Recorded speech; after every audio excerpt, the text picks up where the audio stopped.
29.85 inches and falling.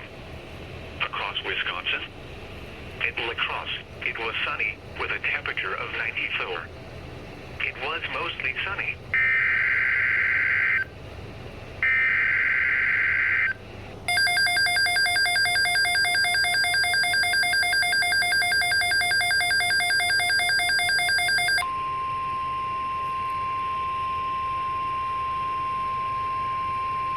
The National Weather Service has issued severe thunderstorm watch number 239, effective until midnight Wednesday. This watch includes the following counties in Wisconsin: Buffalo, Chippewa, Dunn, Eau Claire, Pippin, Pierce, St. Croix, and Trujillo.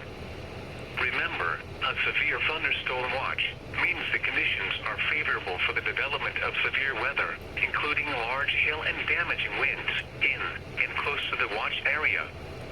While severe weather may not be imminent, persons should remain alert for rapidly changing weather conditions and listen for later statements and possible warnings.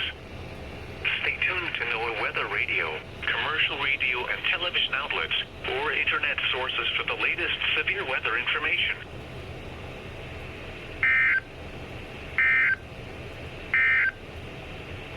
This is Weather Radio Station WXJ88.